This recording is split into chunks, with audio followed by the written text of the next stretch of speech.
오늘 이 시간에는 너희는 세상의 소금과 빛이라 라는 제목을 가지고 말씀 증거하도록 하겠습니다. 제목을 함께 따라하겠습니다. 너희는 세상의 소금과 빛이라. 지난 주는 우리 교회가 이곳에 세워진 지 63주년이 되어지는 그런 뜻깊은 주간이었습니다. 이를 기념하면서 지난 한 주간 월요일부터 수요일까지 말씀 부흥의 시간을 가지게 되었는데, 그때 나누게 된 주제가 무엇인지 기억하십니까? 그리스도인이라는 주제를 가지고 나누었습니다. 우리 교회가 이제 막 시작하는 교회도 아니고 또 60년이 넘은 그런 교회이고, 더 나아가 교회 출석하는 성도들이 대부분이 신앙의 연수가 좀 오래되어졌음에도 불구하고 우리가 그리스도인이라는 주제를 가지고 다루었던 것은 우리가 이 시대 살아가면서 그리스도인이라는 이 정체성을 가지고 살아가는 것이 얼마나 중요하고 그 이름에 합당하게 살아가는 것이 어느 때보다 절실히 필요하다는 것을 느꼈기 때문이었습니다. 제가 얼마 전에 인터넷으로 한국 리서치에서 발표한 2024년 종교인구 현황 조사 결과를 본 적이 있습니다. 그 조사에 따르면은 우리나라 전체 인구 중에서 자신이 기독교인이다, 기독교다, 종교의 기독교다라고 말한 사람, 실제로 뭐 교회를 나가든 안 나가든 상관없이 기독교인이다라고 말한 사람이 전체 20%나 되었습니다. 거의 매년 거의 비슷하고 코로나 때 살짝 떨어졌다가 계속 20%를 유지하고 있고요. 불교가 17%였고, 그리고 천주교가 11%, 기타 종교 2%, 나머지 50%가 무교라고 대답을 하였습니다. 그러니까 이 조사에 따르면은 이 한국 땅에 10명 중에 2명이 기독교인이다라는 것이죠. 그런데 그 수치를 자세히 좀 들여다 보니까 무교가 50%라고 말을 하였는데, 그 중에서 30대 무교는 65%에 달았고 20대 무교는 70%가 되었어요. 이것도 참 충격적이었는데, 그보다 제 마음을 좀 더 무겁게 했던 것은 뭐냐면, 각 종교에 대한 호감도, 그러니까 어떤 종교를 좋아하느냐가 아니라 각 종교에 대한 그냥 호감도를 조사를 했는데, 그중에 가장 높이 나온 얘기가 불교가 51.3%, 천주교가 48%, 기독교는 그에 반해서 35%에 불과했다는 거예요. 그나마 코로나 때보다는 4% 수치가 오른 거였어요. 제가 2024년 거를 보면서 그 코로나 때가 얼마였을까를 찾아보니까 4%나 올랐더라고요. 근데 그뿐 아니었어요. 그 중에서 매우 부정적이다, 이 종교에 대해서는 매우 부정적이다라는 그 평가에 있어서는 기독교가 다른 불교나 천주교보다 2배 이상이 많았다라는 거예요. 물론 이러한 수치가 우리 기독교에 대해서 다 말해주는 것은 아닐 것입니다. 전체 인구의 20%가 기독교인이라는 것, 그럼에도 불구하고 이것이 저에게는 굉장히 좀 반갑게 느껴지지 못했던 이유가 바로 여기 있었어요. 호감도에 있어서는 가장 낮은 비율을 가지고 있었고, 특별히 젊은 세대들 사이에서는 기독교가 가장 부정적인 이미지를 가지고 있다는 것이 제 마음에 큰 부담이 되었던 것입니다.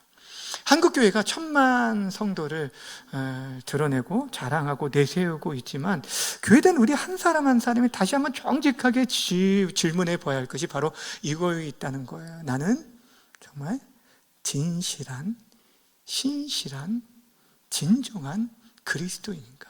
나는 정말 예수를 주로 모시고 그분의 뜻을 쫓아 살아가는 그분께 속한 참 그리스도인인가를 우리는 다시 한번 질문하고 물어보아야 할 것입니다. 사랑하는 여러분, 오늘 우리가 나눌 말씀은 우리들이 너무도 잘 알고 있는 말씀입니다. 강론의 제목처럼 너희는 세상의 빛이라 소금이다 라는 말씀을 우리 예수님께서 하셨습니다.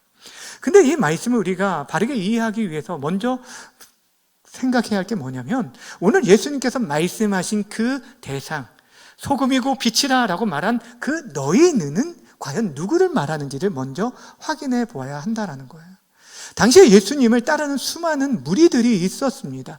예수님이 가는 곳마다 가르치시고 천국 복음을 전파하시고 병자를 치유하심으로 인해서 육체적으로든 또한 귀신으로 인해 고통당하는 모든 자들이 그의 고쳐주심을 바라며 수많은 사람들이 예수님이 가는 곳마다 인산인해를 이루었습니다. 그러나 그 모든 무리들을 대상으로 오늘 주님께서 하신 말씀이 아니라는 것이에요. 오늘 본문의 배경이 되는 마태복음 5장 1절 2절에 보면 이렇게 말씀하고 있습니다. 예수께서 무리를 보시고 산에 올라가 앉으시니 누가 나왔다고요? 제자들이 나온지라 입을 열어 가르쳐 이르시되.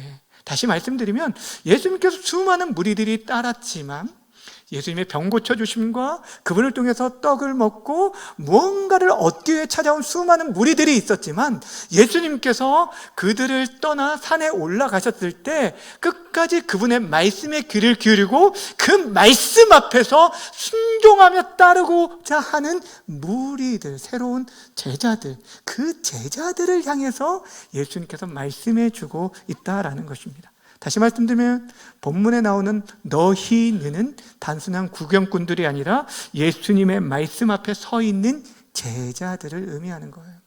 그리고 이들은 이미 앞서서 예수님께서 나를 따라오라 라고 하는 그 부르심 앞에 자신의 배와 그물들을 버려두고 예수님을 따랐던 12제자가 포함되어 있는 것입니다.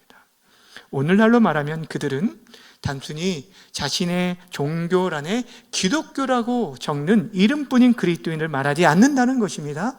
예수님을 자신의 삶의 주인으로 모시고 그분의 뜻을 쫓아 그분을 보여주고 드러내고 살아가는 진정한 그리스도인들, 그들을 말하는 거예요. 그들을 향해서 오늘 주님께서 그들의 정체성과 사명이 무엇인지 말씀해 주고 있습니다. 사랑하는 여러분, 오늘 이 시간에 우리가 지난 부흥회를 이어서 우리에게 주어진 이 정체성이 무엇인지 다시 한번 붙들고 이 마지막 때에 우리가 하나님의 사람으로 살아갈 수 있는 우리 모두가 되어지기를 주님의 이름으로 간절히 축원합니다.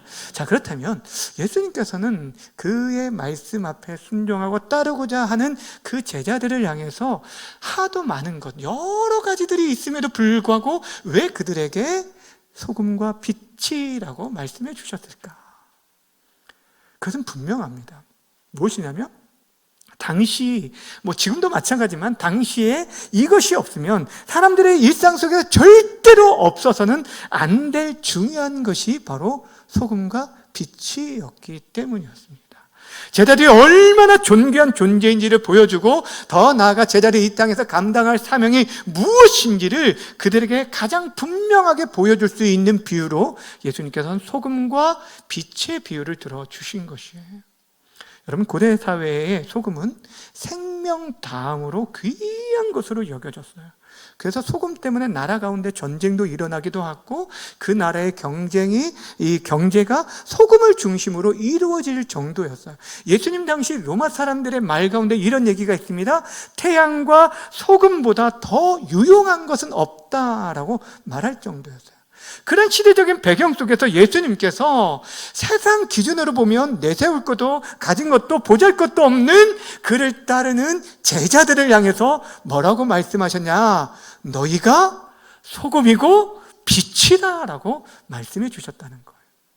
여기서 한 가지 우리가 기억해야 할 게 무엇이냐면 예수님 저들을 향해서 너희가 소금이 되어라, 너희가 빛이 되어라 라고 말씀하지 않았다는 거예요. 이 말씀은 명령형이 아니라 그리스도인 존재가 가지고 있는 그 자체에 대한 선언이었다라는 것입니다. 너희가 열심히 노력함으로 인해서 빛이 되고 소금이 되었으면 좋겠다라는 얘기가 아니라 예수 그리스도를 따르는 그들, 예수를 주로 믿고 살아가는 그들이 이미 자체가 소금이고 빛이다라고 말씀해 주신 것이에요. 자, 그렇다면 여러분, 이 소금과 빛이 어떤 특성을 가지고 있기에 예수님께서 그렇게 그들을 소금과 빛이라고 말씀하셨을까요? 여러분, 소금을 먼저 생각해 봅시다. 소금이 가지고 있는 여러 특징이 있는데 대표적으로 두 가지가 있어요. 첫 번째는 부패를 방지하는 역할을 하고 있고요. 두 번째는 음식의 맛을 더해주는 역할을 합니다. 당시에 여러분 냉장고 같은 어떤 냉장 시설이 없었기 때문에 음식이 상하지 않도록 보관하기 위해서는 유일한 방법이 뭐냐면 소금으로 간을 절이거나 그 소금을 뿌려서 보존하는 일이었어요. 특별히 고기나 생선은 그랬습니다. 여러분 우리나라의 경우에서도 한번 생각해 보세요. 경북 안동은 내륙 지방인데도 불구하고 그것에 유명한 게 있어요. 뭔지 아십니까? 간 고등어. 예. 점심시간이 가까웠는데 지금 먹을 얘기해서 죄송한데 이 간 고등어 여러분 지금 이곳에 그 내륙 지방인데도 불구하고 동해안에 잡은 영덕에서 잡은 고등어를 80kg가 넘는 안동까지 이동하는데 보부상들이 이거 어떻게 관리할까요? 처음에 소금을 쳐서 간을 절여서 가져왔다는 거예요. 그런데 그것으로 인해서 오히려 비린내가 줄어들고 맛이 깊어지면서 그렇게 유명하게 된 것이 간 고등어예요. 제가 이걸 광고하는 건 아닙니다.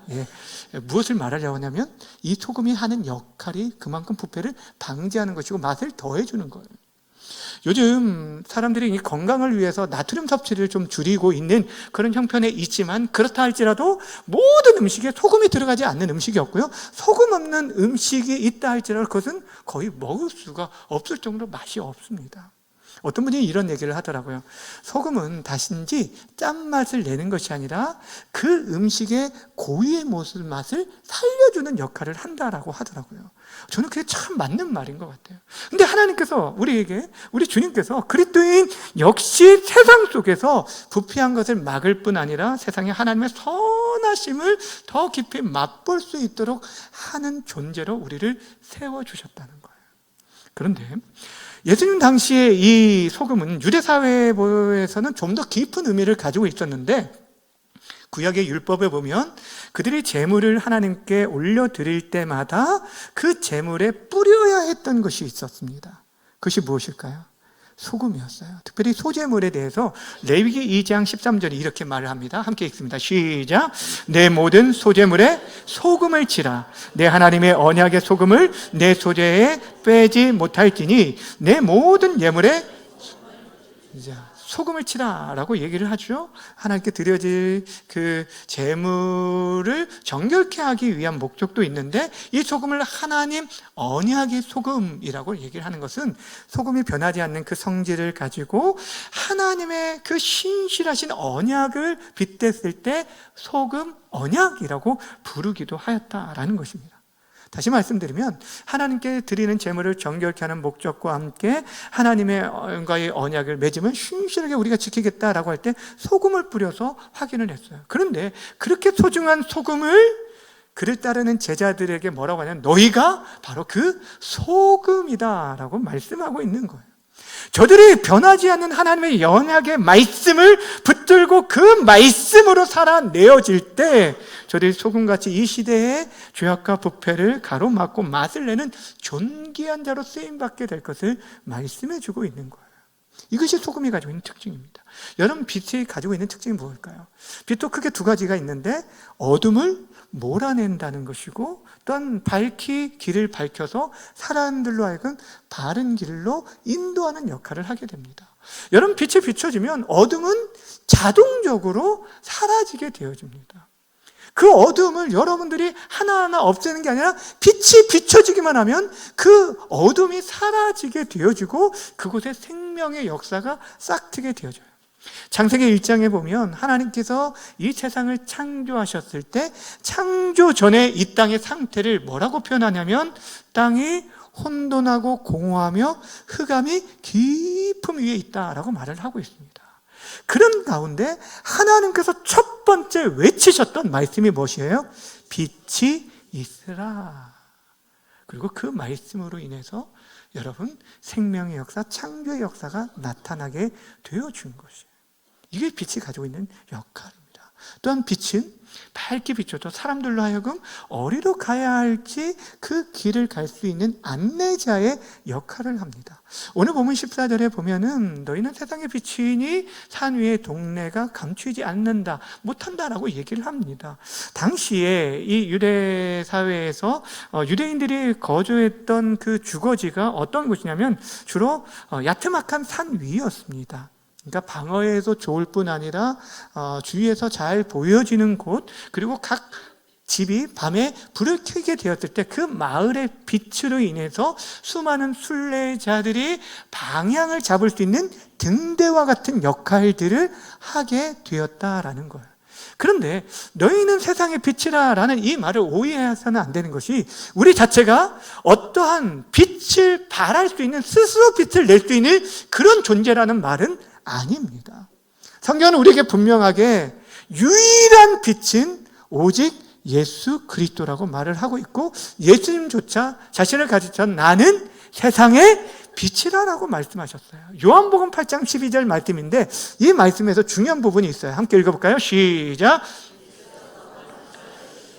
나는 세상의 빛이니 나를 따르는 자는 어둠에 다니지 아니하고 생명의 빛을 얻으리라. 잠깐만 보여주시면, 자 보세요. 예수님께서 나는 세상의 빛이다 라고 말씀을 하셨습니다.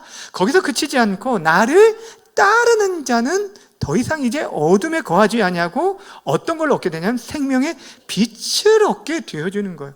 그 빛을 받은 우리들이 또한 그 빛을 나타내며 살아가는 게 되어주는 거예요. 마치 밤에 달빛이 은은하게 비춰줌으로 인해서 여러분 우리들에게 갈 길을 비춰주는 것처럼, 달 자체가 빛을 내어지는 발광체가 아님에도 불구하고 낮에 햇빛을 통해서 받은 그 빛을 반사하여 우리에게 비춰주는 것처럼 우리의 존재가 바로 그러하다라고 말해주고 있는 것이에요. 여러분, 이처럼 소금과 빛이 가지고 있는 이런 특징들로 인해서 예수님께서 그를 따르는 제자들에게 말씀하기에 너희는 소금이고 빛이다 라고 말씀해 주고 있습니다. 이것은 그들의 정체성뿐 아니라 그들의 사명에 대해서 말해주고 있는 것입니다. 그렇다면 이 말을 바꿔 말하면 지금 이 시대의 형편이 어떠한지를 우리에게 말해줘요. 왜 우리를 이 땅에 소금과 빛으로 불러주셨냐면, 예수님 때나 지금 이 세상이, 온통 세상은 부패해가고 있고 또한 점점 어두워져 가고 있기 때문에 하나님께서 하나님의 아들 예수 그리스도와 그를 따르는 그의 백성들을 통해서 이 땅에 우리를 빛과 소금으로 세워주셨다라는 것이에요. 63년 전에 이곳에 교회를 세우신 목적이 바로 여기에 있는 것이고, 저와 여러분이 이곳에 불러주신 이유가 여기에 있는 것입니다. 자, 그렇다면 이 소금과 빛된 사명을 우리가 어디에서 어떻게 감당해야 할까요? 오늘 성경이 우리에게 분명히 말하는데 우리가 감당할 곳이 세상이라고 말을 합니다. 그래서 단순히 너희는 소금이다, 너희는 빛이라 라고 말하지 않고 너희는 세상의 소금이다, 너희는 세상의 빛이다 라고 얘기를 했어요.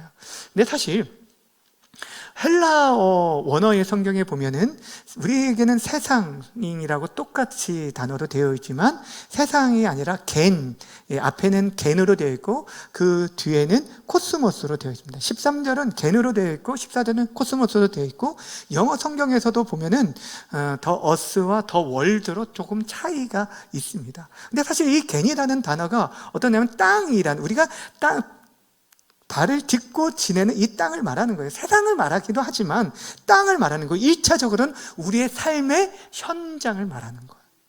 무엇을 말하는지 아시겠어요? 우리들이 소금의 역할을 감당해야 할 곳은 어디라고 말하냐면 여러분의 땅을 딛고 살아가는 그 삶의 현장이 되어야 할 것을 말하고 있고, 또 그 빛을 우리뿐 아니라 온 세상, 코스모스예요. 우주를 말하는 거예요. 우주를 말하는 거예요. 온 세상에 그리스도의 빛을 전해야 하는 사명이 우리에게 있다는 거예요. 복음의 사명이 우리에게 있다라는 거예요. 우리가 이미 베드로전서 2장 9절을 통해서 말씀 부흥회를 통해서 나누었던 것처럼 우리를 향해서 그러나 너희는 택하신 족속이요, 왕같은 제사장이요, 거룩한 나라요, 그의 소유가 된 백성이니 이는 너희를 어두운 곳에 불러내어 그의 기이한 빛에 들어가게 하신 하나님 지신 이의 아름다운 덕을 뭐하기 위해서요? 선포하기 위함이다 라는 것이 바로 빛을 밝히는 역할, 이것이 바로 우리들의 사명이라는 거예요. 사랑하는 여러분, 기억하시길 바랍니다. 하나님께서 저와 여러분을 부르신 것은 교회 안에서만 빛과 소금된 사명을 감당하라고 부른 것이 결코 아니라는 거예요. 우리의 삶의 현장 속에서 그렇게 하나님의 영광을 드러내는 자들로 세워주셨다는 거예요. 그러면 어떻게 이 일들을 감당하라고 말하고 있을까요? 여러분, 소금과 빛이 그 역할을 제대로 감당하고 존재적인 본질을 그대로 나타나기 위해서 어떻게 해야 할까요? 소금이 마치 내기 위해서는 그 소금 알갱이가 그대로 남아 있어서는 안 되고 그것이 음식물에 뭐 해야 돼요? 녹아줘야 돼요. 들어가서 녹아줘야 돼요. 배추가 절여질 때 그 배추에 그 생상이 남아있는 거 아니야? 절여졌을 때 맛을 내고 깊은 맛을 김장이 되어지는 것처럼 소금이 소금으로서의 역할을 감당하기 위해서는 용해되어야 한다라는 것이에요. 빛도 마찬가지입니다. 당시에 전등이 있었던 게 아니잖아요. 불을 피우기 위해서 기름이 스스로가 태워져야 하는, 그러니까 소금과 이 빛의 동일한 점은 이거는 희생이에요. 자기 희생이에요. 예수님께서 강조하신 것이 바로 이것이 제자의 본질이라는 것입니다. 사랑하는 여러분, 그렇다고 해서 여러분들에게 지금 여기서 요구하는 것은 소금처럼 녹아진다는 것이 여러분은 온몸을 부서지도록 교회에 충성 봉사하라라는 그런 말이 아닙니다. 충성하지 말라는 얘기도 아니에요. 여기서 말씀하려고 하는 것은 무엇이냐면, 여러분, 이 소금이라는 게 앞에서 말했던 언약에 대한 것, 하나님의 약속의 말씀에 대한 언약의 신실함을 얘기하는 거예요.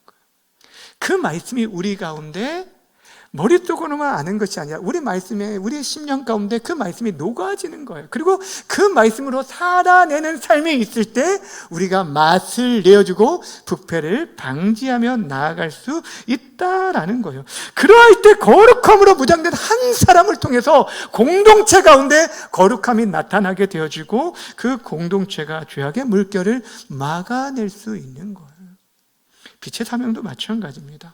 오늘 본문에서 예수님께서 이 빛의 사명에 대해서 두 가지로 예를 들어 설명해 주고 있는데 14절, 15절 말씀 함께 읽겠습니다. 시작! 너희는 세상의 빛이라. 산 위에 있는 동네가 숨겨지지 못할 것이요 사람이 등불을 켜서 말 아래 두지 아니하고 등경 위에 두나니 이러므로 집안 모든 사람에게 비추느니라. 아멘. 여기 보시면 산 위에 있는 동네가 그 빛을 숨길 수 없다라고 얘기하고, 또 등경에 있는 등불이 그 집안의 모든 사람에게 비친다라고 말씀해 주고 있어요. 여러분, 그리스도를 믿는 여러분과 여러분들 한 사람 한 사람이 우리 안에 우리 자신을 나타내는 게 아니라 그리스도를 나타낼 때 그분의 향기와 그 빛꽃을 나타내게 되는 거예요. 그리스도의 빛을 한 사람 한 사람이 나타낼 때, 자신이 서 있는 자리에서 나타날 때 그것이 모여져서 하나의 산 위의 동네가 되어져서, 앞에서도 말씀드렸듯이 순례자들과 나그네들에게 그것이 길을 잃지 않도록 등대의 역할을 하는 것처럼 그렇게 빛으로서의 사명을 감당해야 한다는 거예요. 내 한 사람의 자리를 그렇게 지키는 거예요. 또한 집 안에서도 내가 예수 그리스도인인데, 내가 예수님을 따르는 사람들인데 그것을 그 그릇 위에 덮어버리면 불이 꺼지게 되는 거예요. 등경에 높이 들려서 자신을 태워서 빛을 밝혀줄 때 그 안에 있는 모든 가족들이 한 사람의 그리스도인의 그 헌신과 수고와 사랑과 섬김과 눈물과 기도를 통해 온 가족들이 그 빛 안에 거하게 되어질 것을 말씀해 주고 있는 것이에요. 이것이 바로 교회의 역할이라는 거예요. 여러분, 우리 교회가 이 지역의 높은 곳에 세워졌어요. 초창기에 교회들이 다 그랬지만, 한 마을에 교회가 세워지면 어느 교회 세우기를 원했었냐면, 사람들이 모두가 잘 보여지는 언덕 위에 교회, 모두가 멀리서도 십자가가 보이고 그 십자가 지신 예수님 앞에 누구든지 나와서 그분 안에서 참된 쉼과 위로와 안식을 누리고 생명을 누리도록 하기 위해서 높은 곳에 세웠어요.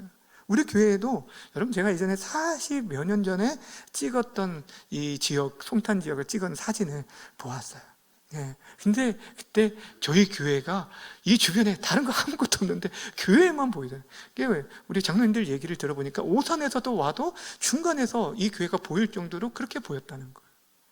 근데 그것이 그냥 단순히 보이는 게 아니라 갈보리 언덕에 높이 세워진 십자가처럼 뱀에 물려 죽어가는 많은 사람들에게 장대를 높이 달아 그것을 쳐다보는 자마다 살게 되어지는 것처럼 십자가의 그 불빛을 통하여서 적이 오면 우리가 안전하다는 것들을 보여주고 그 빛을 나타낼 때 사람들로 하여금 어디로 가야 할지 알지 못하는 그들로 하여금 길을 방황하지 않도록 등불의 역할을, 등대의 역할을 감당해야 하는 것이 바로 교회라는 것이에요. 여러분, 비록 우리 교회가 지금은 이 주변에 큰 건물로 둘러싸여서 교회가 보이지 않지만, 여러분, 우리들이 각자가 교회로서의 그 빛을 발하고 나타나게 되어질 때 그 빛은 숨겨질 수가 없어요. 반드시 드러나게 되어지고 다른 사람에게 비춰지게 되어질 거라는 것입니다. 저곳에 가면 피난처 대신 예수님을 만날 수 있다는 것을 보여주고 들려줘야 하는 것이에요. 그것이 교회된 우리들의 정체성이고 우리들의 사명이에요. 근데 만약 우리들이 이러한 소금과 빛된 사명을 감당하지 않는다면, 아니 그 본질을 아예 잃게 되어진다면 우리는 이 땅의 존재 가치가 아예 없는 그런 아주 무의미한 인생, 영향력 끼치지 못하는 인생이 되고 말 것을 오늘 성경이 우리에게 경고해 주고 있어요. 13절 말씀이 그 말씀이에요. 본문 13절 말씀 함께 읽겠습니다. 시작. 너희는 세상의 소금이니 소금이 만일 그 맛을 잃으면 무엇으로 짜게 하리요? 후에는 아무 쓸데없어 다만 밖에 버려져 사람에게 뭐 할 거라고요? 밟힐 뿐이다. 참 무서운 말씀이 아닙니까?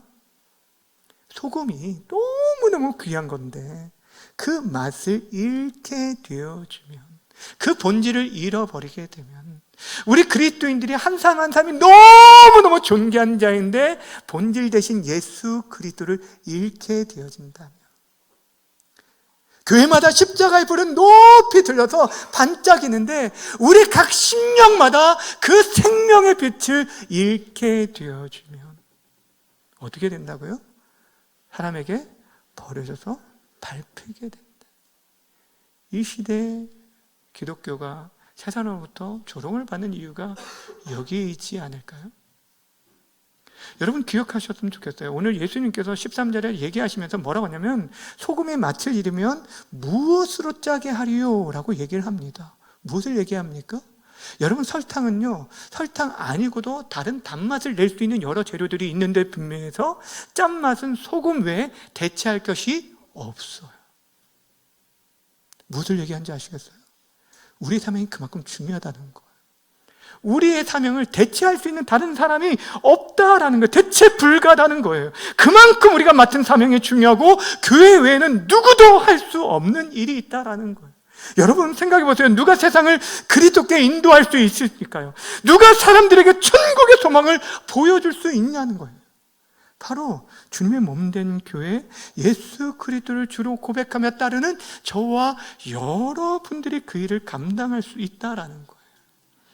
그런데 그러한 우리들이 그 사명을 잃어버리고 세상 속에 빛을 비추지 않는다라고 한다면 사람들은 더 이상 우리를 통해서 하나님을 볼 수 없게 되어지는 것이에요. 아무리 이 땅에 교회가 많고 기독교인 인구가 많다라고 할지라도 소금과 빛된 본질을 잃게 되어지면 우리들은 그 약속의 말씀을 떠나서 그리스도와 무관하게 살아가게 되어진다면, 세상의 가치만 쫓고 살아가게 된다면, 무늬만, 형식적인 이름만, 교회만 출석하는 그리스도인이 되어진다면 여러분 더 이상 세상은 교회를 통해 소망을 볼 수가 없고 구원의 길을 알지 못하게 되어질 것입니다. 그리고 그러한 교회는, 그러한 성도는, 그러한 소금은 밖에 버려져서 다만 사람에게 밟히게 될 거라는 거예요. 설교를 처음 시작하면서 이 땅에 기독교인이 20%라는 말씀을 드렸습니다. 20%나 된다. 근데 여러분이 이 말이 여러분에게 위로가 되어지십니까? 사실 저는 전혀 그렇지 못했습니다. 오히려 그렇게 많은 사람이 있음에도 불구하고 여전히 이 세상은 점점 더 부패해가고 어두워지고 각종 비리와 그 범죄, 그 일들 가운데 늘 언제나 기독교인이 빠지지 않는 그런 아픔들을 우리는 보고 있습니다. 기독교 인구가 많다는 것 자체가 중요한 게 아닙니다. 감사한 일이죠. 그런데 그보다 더 정말 중요한 것은 그 가운데 소수일지라도 참된 믿음으로 소금과 빛의 사명을 진심으로 감당하며 자신을 부인하고 자기 십자가를 지고 예수 그리스도를 보여주고 드러내는 진정한 진실한 그리스도인, 소수의 그리스도인이 필요하다라는 거예요. 여러분, 소돔과 고모라가 멸망한 것은요, 많은 의인이 없어서가 아니었어요. 의인 몇 사람이 없어서? 10사람이 없어서 멸망하게 된 거예요. 하나님께서 찾으시는 바로 그 사람은 바로 의인 10사람입니다. 이 순탄 지역에 하나님께서 이곳에 교회를 세우시고 우리에게 바라시는 게 무엇일까요? 또한 이 땅에 우리가 존재함으로 인해서 정말 이 지역이 점점점 나아지고 있습니까? 사람들이 여러분들을 통해서 그리스도의 빛 안으로 들어오고 그리스도를 경험하길 원하고 알기를 원하고 그 은혜 앞에 나아오고 있습니까? 우리가 교회가 교회로서의 존재 목적에 맞게 그렇게 지금 서 있는지 우리 자신을 돌아보았으면 좋겠습니다. 사랑하는 여러분, 오늘 주님께서 우리에게 분명하게 말씀하십니다. 단순히 교회에 다니는 사람에게 말하는 것이 아니에요. 그분의 부르심 앞에 응답하고 내가 여기 있사오니 나를 써주소서라고 하면서 그분의 말씀 앞에 서 있는 자, 그 말씀을 쫓아 자신의 삶의 방향을 재조정하면서 조율하면서 날마다 그분을 따라가는 자들에게 너희는 세상의 소금이다, 너희는 세상의 빛이다 라고 말씀해 주고 있습니다. 어두워질수록 작은 빛 하나도 우리에게 소망이 되어줍니다. 사랑하는 여러분, 여러분이 그러한 존재로 세워지기를 바랍니다. 우리를 하나님께서 세우신 그 자리에서 삶의 현장 속에서 교회 안에서뿐 아니라 정말 우리의 삶의 현장 속에서 우리의 말과 행동과 생각 속에서 정말 예수가 보여주고 드러나고 증거되어질 수 있도록 살아가시기를 바랍니다. 영원히 변하지 않는 그 말씀 앞에 우리들이 녹아지고 그 말씀으로 살아냄으로 인해서 진정 그리스도의 빛을 드러내 보여줄 수 있는, 그래서 수많은 사람들 길을 잃고 방황하면서 무엇이 참된 길인지 알지 못하는 그들에게 우리의 영원한 생명 대신 예수 그리스도를 보여주고 그분께 인도할 수 있는 이 시대의 진정한 그리스도인들로 살아가는 우리 모두가 되어지기를 주님의 이름으로 간절히 축원합니다.